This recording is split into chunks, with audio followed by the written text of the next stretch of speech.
This is actually a 4-foot, both of these are a 4-foot long piece of embroidery floss that I then split in half because embroidery floss has 6 strands. So you can, when you're doing embroidery, counted cross stitch, anything like that, you usually use only 1 to 3 strands as you sew. So this is half of a piece. So when if you're making this at home, that will save you. I like to thread my needles by holding it taut, bringing the eye of the needle on its side and kind of pinching it. Slide the needle out, and then you can kind of like just open your fingers a tiny bit with the needle, and it just goes right in. That really only works with these tapestry needles that have the very large eye. That's this section of the needle. The other way to do it is to lick or otherwise wet the ends and twist them a little so that they get a nice point, and then just sit and stick it through. If you are having trouble with the thread constantly seeming like it's being pulled out of your hand, it could be because it's winter and we all have very dry hands. So your favorite moisturizer. Alright, so make sure your moisturizer is fully rubbed in so that you have nice soft hands instead of greasy ones. My favorite trick for that is once you've done this a million times, if you still feel like you have a lot of moisturizer in your palms, just rub your face. You get a little bit of moisturizer on your face, and you get your hands nice and dry.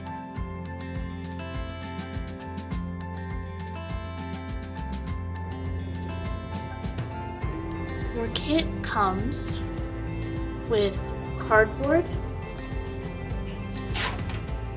2 templates, a single heart and a double heart. Inside the little cup is a bobbin of red, a bobbin of pink,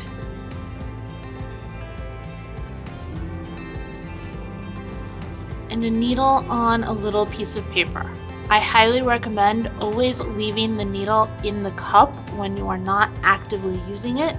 It is very easy for pets or children, and even though it is blunt, the other thing that you will need is a thumbtack.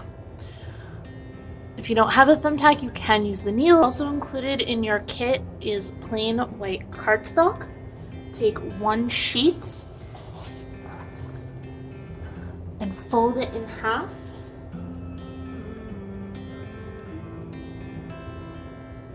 To make a card.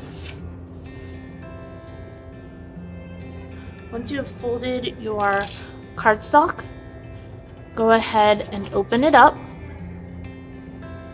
and position your template so that it is centered where the cover of the card would be. And then use some paper clips or clothespins or binder clips, not included, to secure it in place. You can see that I've used paper clips on one side, binder clips on the other. I did hold the card up to the light so that I could see through the paper to make sure that I was lining it up as centered as possible. So now I'm going to make sure that my card is open because I want this area to stay out of the way. And I'm going to take all 4 pieces of my cardboard stacked together and put it underneath my template. Then take my thumbtack and I'm going to just punch holes everywhere I see a black dot. It does not need, nor does it want to be the same size as the black dot, just straight up and down.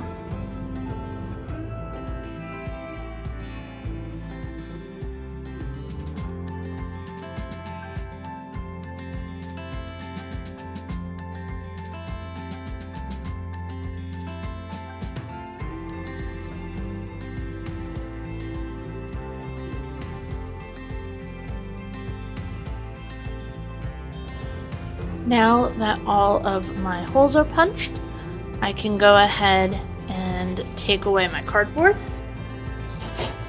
take off my clips, and put the template somewhere safe because it can be used again. What we're left with is a series of holes punched into just the one cover of the card. Unwrap one of your red threads, and there are a few different ways you can go about threading the needle. You can thread the needle however you like. You can do what is known as a lick and stick, where you lick this part and just stick it right through the eye of the needle.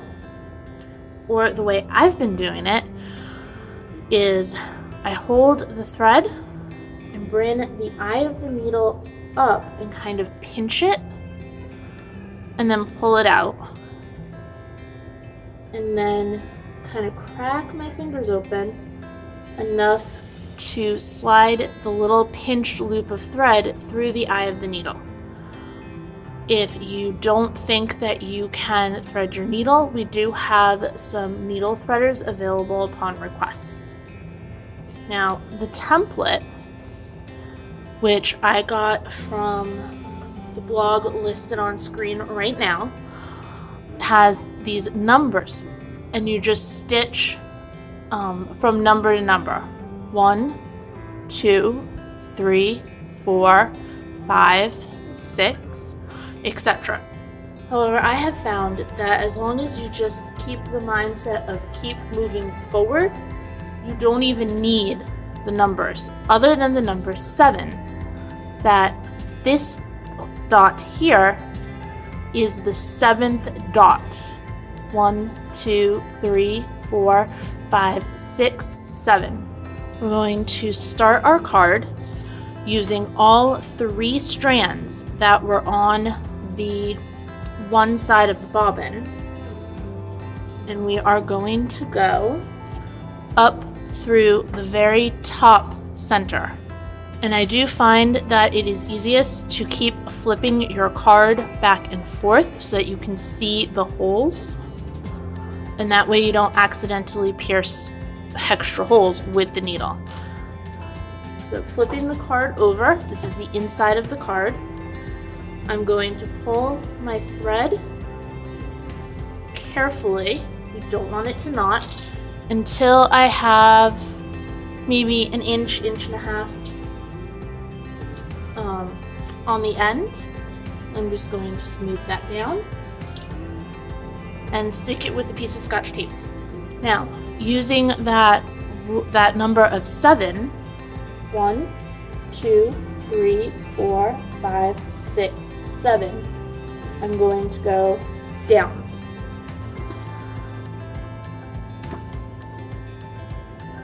I'm going to pull tight enough that I have a nice taut line, but it is paper. If you pull it too hard, it will tear. Alright, so now what I'm going to do is I'm going to keep moving forward, in this case clockwise. So I want to come up one more stitch forward. So flip over my card so I can see where I'm poking, and poke one more hole forward. Pull it out.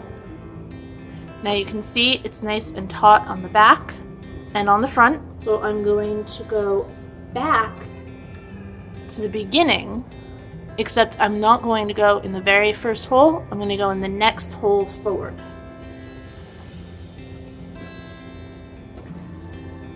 Pull that through. Flip it over so you can see what you're doing. And to go this way would be to go backwards. So I'm just going to go forward. See, I'm coming out the next hole forward. You want to be careful when you pull so that you don't get a knot. And I find that the easiest way to deal with the knots is, especially while they're still loose, just kind of try and trace it around.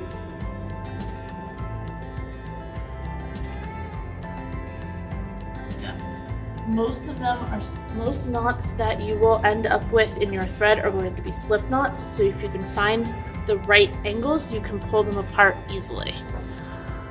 The other way to do it is to keep your finger right on there, so as you pull, your finger prevents any big knots from forming. Alright, so I'm going to jump over to here and go forward 1. And again, I could put my finger on it, and my finger will just help keep it nice and smooth as I go forward. Jump forward 1, pull through, and go back, always moving forward 1. Come up 1 forward,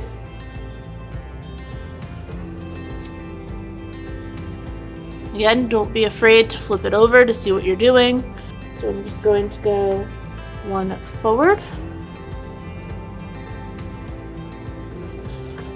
and pull it through. And I'm going to do that all the way around. Now, even though this is the last hole that is free, I am still going to keep moving 1 forward. So I'm going to come back up in this hole. And I'm just going to go right through here.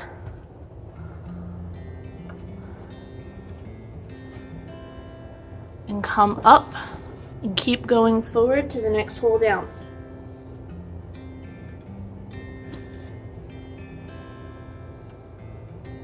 And you can see, even though we've been doing straight lines, we have a curve to our heart. So I'm going to come up through here.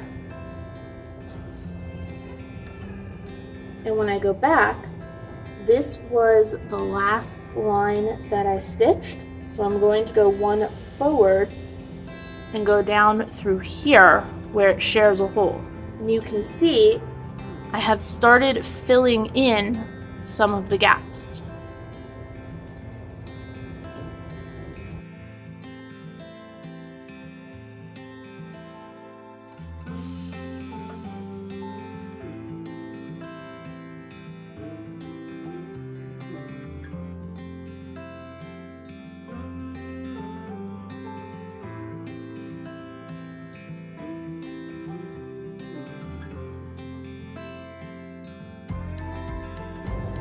Once you get down towards these last few holes, all of your string will kind of start to form a solid line instead of the nice net effect, but you just keep moving forward.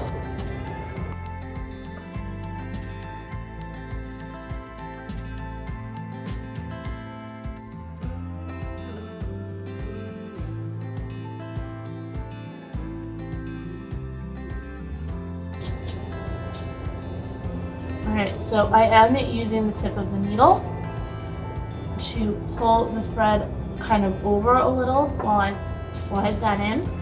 I'm going to be doing the same thing when I come up through this hole. So I'm going to put the tip of my needle in just enough so I can see where it's coming out. And you can see that I've kind of split through some of my threads. So I'm going to back up and use my other hand push everything over. Now this line is a little loose, but that's because that's what I just stitched. And it did get nice and taut as soon as I pulled. Go through the last hole. So I want to make sure that this all stays nice and pretty, so when I flip over my page to see the inside, I'm just going to pull very gently so I don't rip anything, and put a piece of Scotch tape on my string. I can cut off my excess, and 1/2 is done. You can see how we do have a little bit of a dashed line, and then a full line, and then a little bit of a dashed line again, and that does correspond to where we have single threads, double threads coming out of holes, and then single threads again. So that is one way you can help yourself make sure that you are always moving in the right direction and going down through the proper holes. To finish the heart, we take the other length of red thread off the bobbin, and we are going to do exactly the same thing, but we're going to move counterclockwise. So again, think of it like a clock. Instead of going from 1 to 2 to 3, we're now going to go from 12 to 11 to 10, but we're always going to be moving forward. I'm going to start by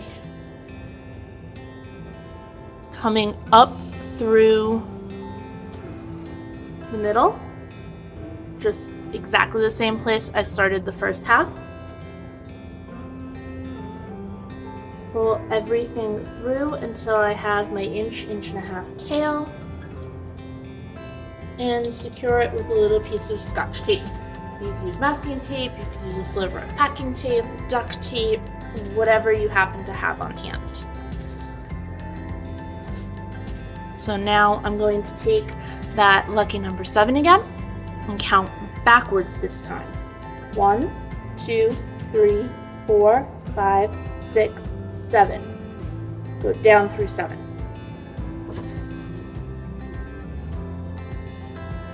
And always moving forward, but in this case, forward is counterclockwise. Feel free to look at the back so that you can make sure you know where your holes are instead of blindly trying to stab your needle through and making more holes. So you will do a fair amount of this while you are working on your project. So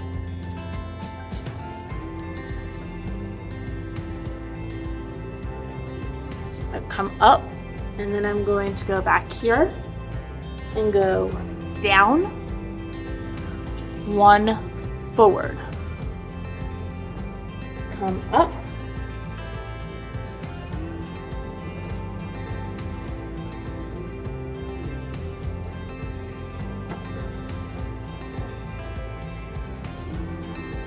and then go across to 1 forward, and just keep stitching.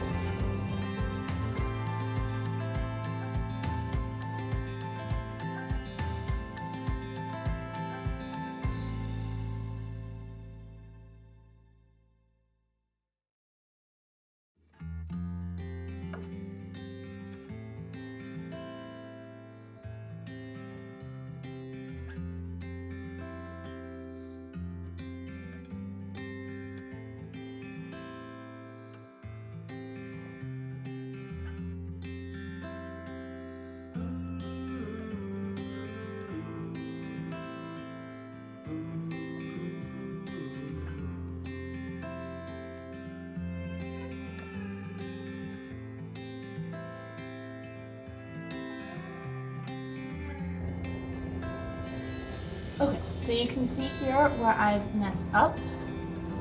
Knowing that I wanted this pattern on my back, you can see that I've realized that to keep going forward, I would be stitching over a stitch already on here. And that was my first clue that I wasn't paying attention. Even I make mistakes. And that led me to see this line here, which is completely wrong. So what I'm going to do, because this is one of those crafts that's really easy to do once you know what you're doing, but you still kind of got to pay attention. I am going to, on the front, pull this out, and pull out the next one up, which is not this one. So this one, and then this one. So what I did is, instead of coming up through here and going down, I went down and then back up. So I pulled out the 2 stitches. All I have to do is rethread my needle.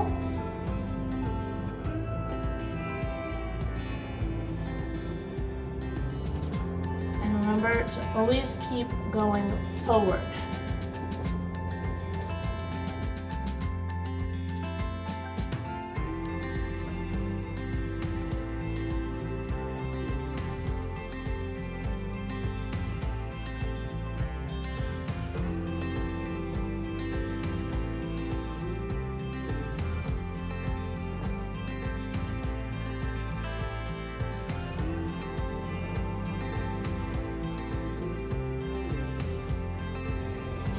again, when I get to this point, I am going to use my needle, or I can use my thumb to pull the thread away so I can see the hole.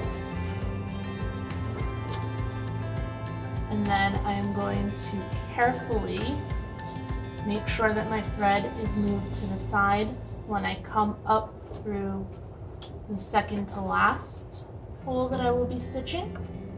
And then I go all the way down to the very end. And there is my finished heart. So just like before, I'm going to turn it around.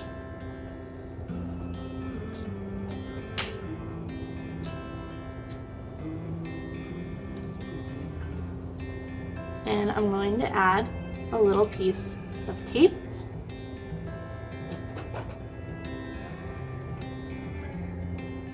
And trim the end. Now I have my card. I can open it, I can write on it, but I do have the back of my stitches. You can work on this 3 different ways. Way number 1, you can leave this, maybe put a little bit of extra tape right here to secure the ends so that everyone sees what a great stitch job you did. Way number 2, take one of your other pieces of white cardstock from the kit, fold it in half like you were making a card,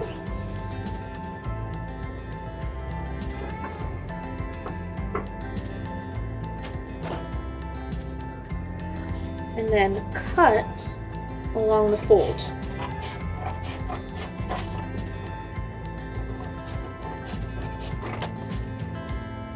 Alright, keep one half, put the other half with the rest of your supplies. Take your glue, glue stick, or craft glue, tacky glue, Elmer's glue. I would not recommend hot glue.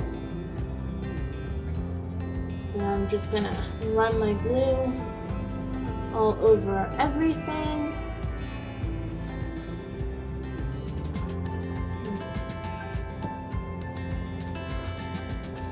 And then take my card and lay this over top. So you'll still be able to close your card. You will have a white, completely white space, and you will have your fancy cover.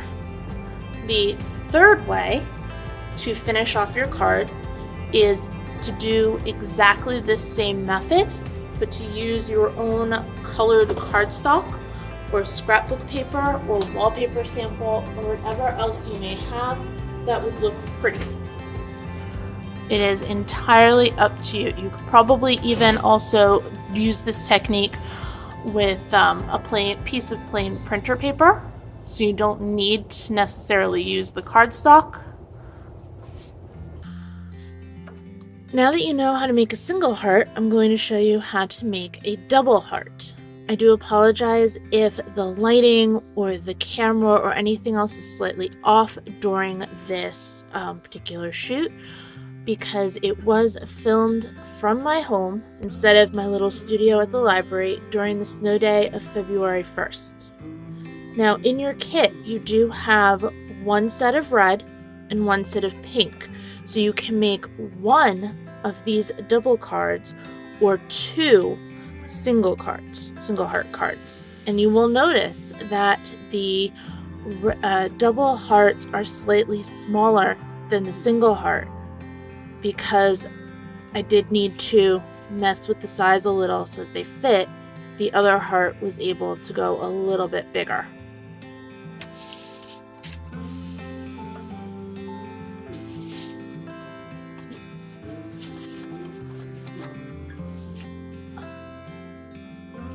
So with the template that I'm using here in my home, the hearts did come out kind of upside down compared to how I would use them on my card. So you can see if I just put my card, put them together like this, it would just come out either upside down or on upside down basically. So what I did is I folded and then flattened out my cardstock so that I could get my middle line. And then I folded my template. So now I have a new bottom piece. And you can see that when I stitch it, it will be a little bit closer to the top than the bottom. If I was really going to be picky, I could maybe try and wiggle it down a little. But as it is, I'm going to make sure my cardstock is open. Get that all lined up. And then add on my paper clips.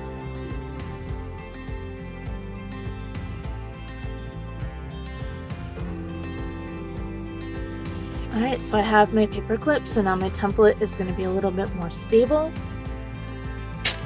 I'm taking all 4 sheets of my cardboard so that my thumbtack does not go all the way through into my table. And just like the other single heart card, I'm just going to poke in every single hole.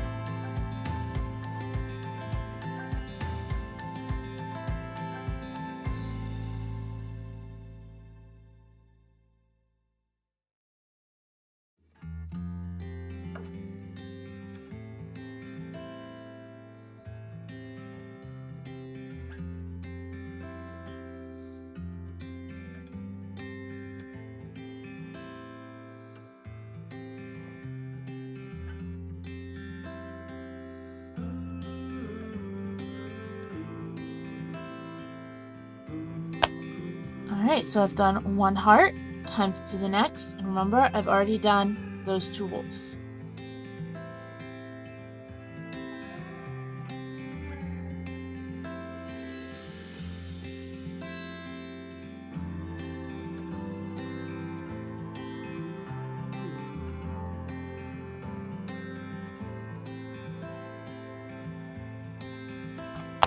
Alright, so I have everything fully poked. You can also flip your flip your card over, and you can see all the poking through on the back here.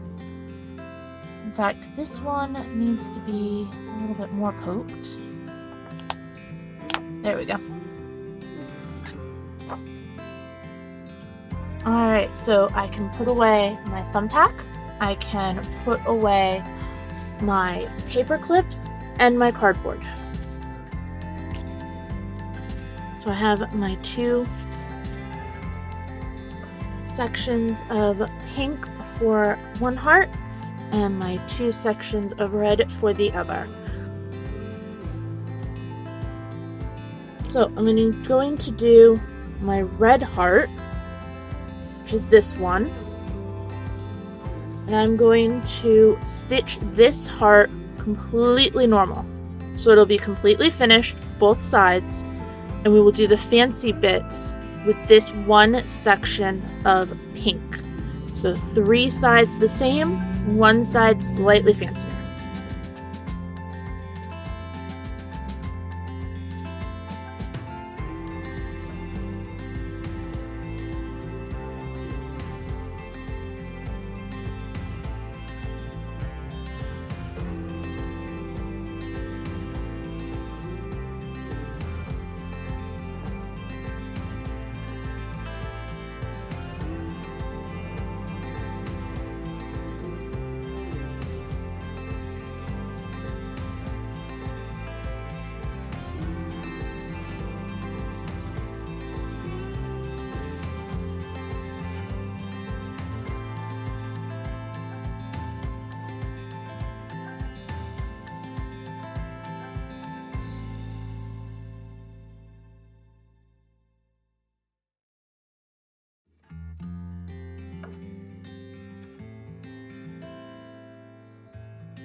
see any black specks, I do apologize.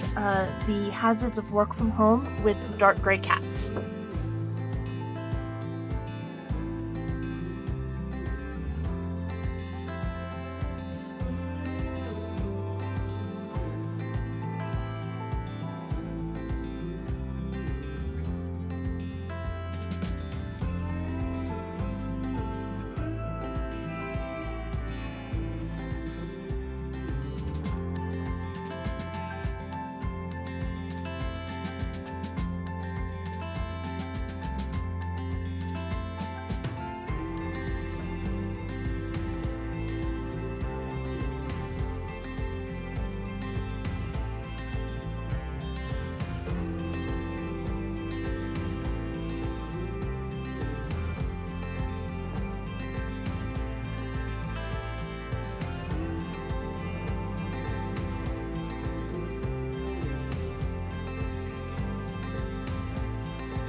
Alright, now that I have my red heart finished, I'm going to do this side of my pink one.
Alright, so when I go to stitch, darn cat hairs.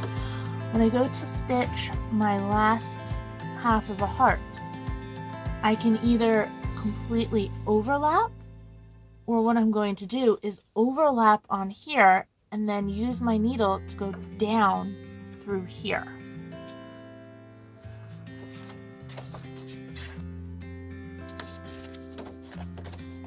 I'm going to start like if I was just doing a regular half a heart.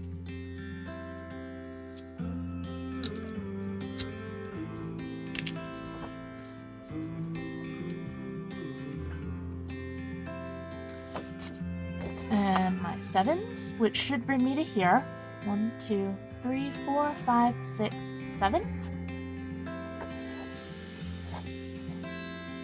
Right, and then mine is here.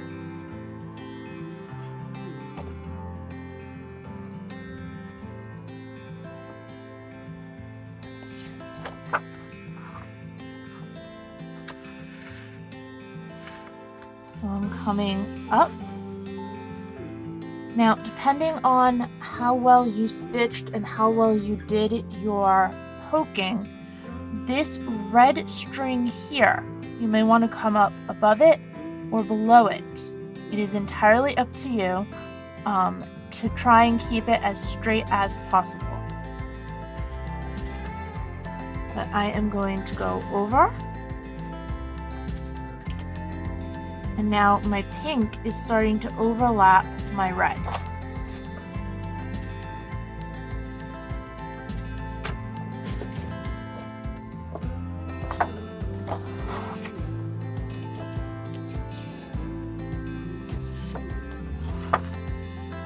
Alright, so my next hole I'm going down is over here. And I can double check that on the back. Yep, I am one more forward on this side. And if I couldn't see that from the front, I could have said, all right, I went forward, and then go forward again, and just kind of stick my needle up. Oh, there's my hole. So now I'm going to go forward again.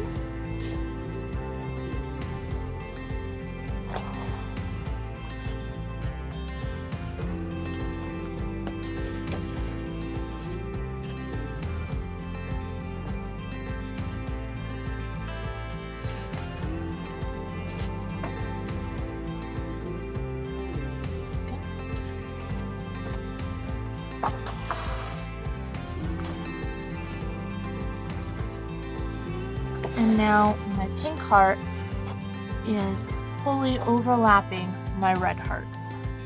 Now I did use, I don't know if you can see it on camera, but I did use quite large pieces of tape so I can see my hole, and I'm just going to use the needle to pierce through my Scotch tape and come up out of my hole.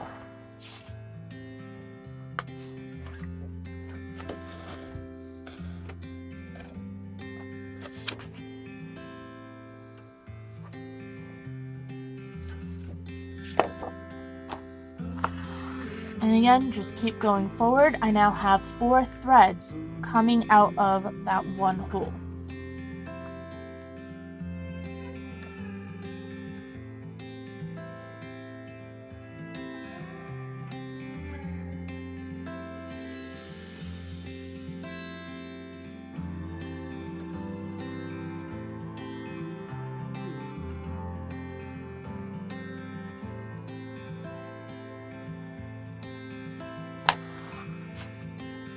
Alright, so now I am going to go underneath all of my threads to get to this hole. So I'm taking my needle and I am going under, and I'm pulling all of the thread through. So now it's just kind of free floating underneath, and I'm going to push my thread to the side and I'm going to go through. So this is the second point of overlap. So you can see there's already 2 red threads going through this hole. Here's 1 pink thread going through it. And then I will eventually have another pink thread going through it. Now, to connect back up to here, I'm just going to go the other way and underneath all of my threads. Alright, so go under the threads. Pull it all the way through, and then into the hole it goes.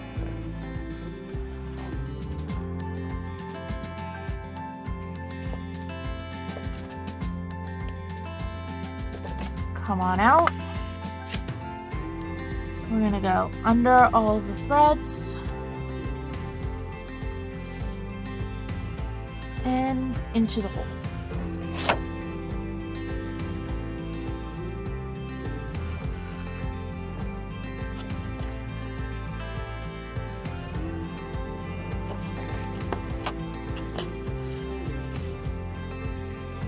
under the threads. And if you are feeling confident, you don't have to pull it all the way through, just enough you can get your needle into the hole and then pull it through all together.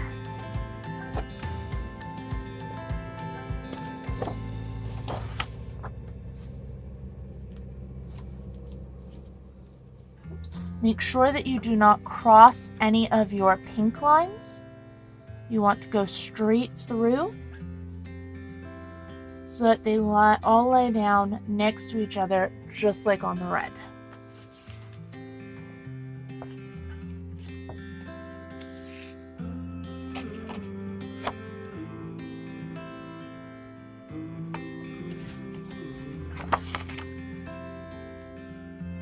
Alright, so this looks like it's going to be the last one that I'm going to send through under the threads into my hole, and my next one is going to come up right here.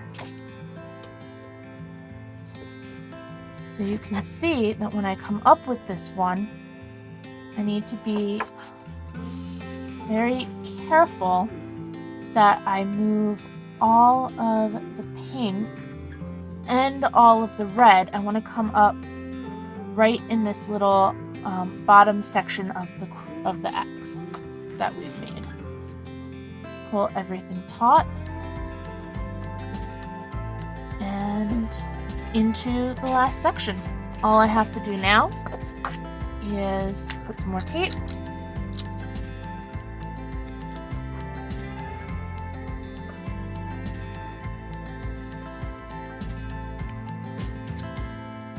Now we have our finished interconnected parts, so you can see how the pink goes over the red at the top and under the red at the bottom. If you wanted to further embellish this, especially if you were going to give it to a sweetheart, you could put initials in here. If you have kids, maybe mom and dad's initials and then all the kids. Have fun, be creative.